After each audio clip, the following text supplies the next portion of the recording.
Toxic drywall is invading America. One of the major news stories of the past several days has been the revelation that several Chinese-made drywall products emit toxins into homes and other buildings. The toxic drywall gives off sulfur gases which eat away at copper. Copper is used in coiling for electronics as well as plumbing fixtures and other appliances. In the wake of this toxin scare, Senators Ben Nelson and Mary Landrieu put forth legislation to ban all future imports of Chinese drywall until a complete investigation has been performed. It would also recall all contaminated products. It is unknown how widespread the toxic products have become in the American consumer market, but some estimates place the sulfur-emitting drywall in up to 60,000 homes. Many of these are likely rebuilt homes in the Gulf Coast region. The Sarasota-based Florida Herald-Tribune found that since 2006, 550 million pounds of Chinese drywall has been imported into the United States. The sulfur-emitting drywall is apparently doing more than just corroding vital parts in air conditioners, refrigerators, and microwaves. It has been linked to rashes, allergic reactions, and acute asthmatic respiratory distress as well.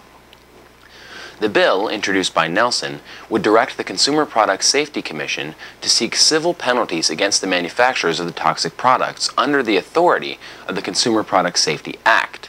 However, going after a foreign company presents a host of logistical problems. One of the options being discussed is focusing on any U.S. assets that the company or companies responsible may have. Nonetheless, with almost no environmental, health, or safety standards enforced during their own manufacturing process, it is almost certain that Chinese authorities will find their offending company not liable for any damages. American consumers are all too familiar with dangerously polluted imports from China. In the past few years, up to 60 million contaminated containers of pet food were sold in the United States, resulting in the deaths of thousands of cats and dogs.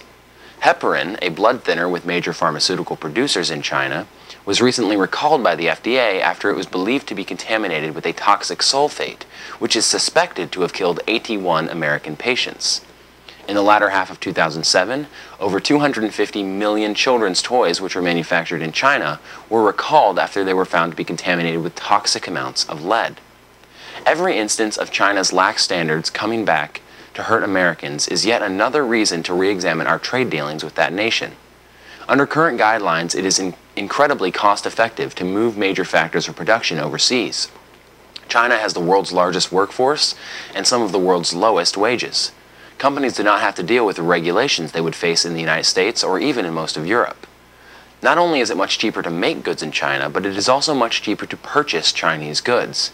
This makes American consumers, who rightly look for the lowest price good in order to maximize their spending power, almost completely dependent on Chinese-made products, opening the door for more health scares and other potential hazards. EconomyInCrisis.org urges all of its viewers and readers to contact their representatives in Congress and let them know that they need to support U.S. Senate Bill 739, the Drywall Safety Act of 2009, in order to prevent further imports of contaminated Chinese drywall and other goods. On behalf of concerned citizens, I'm Craig Harrington. For more on this and other related topics, please log on to EconomyInCrisis.org. Wake up, America! Open up your eyes! Wake up, America! Wake up!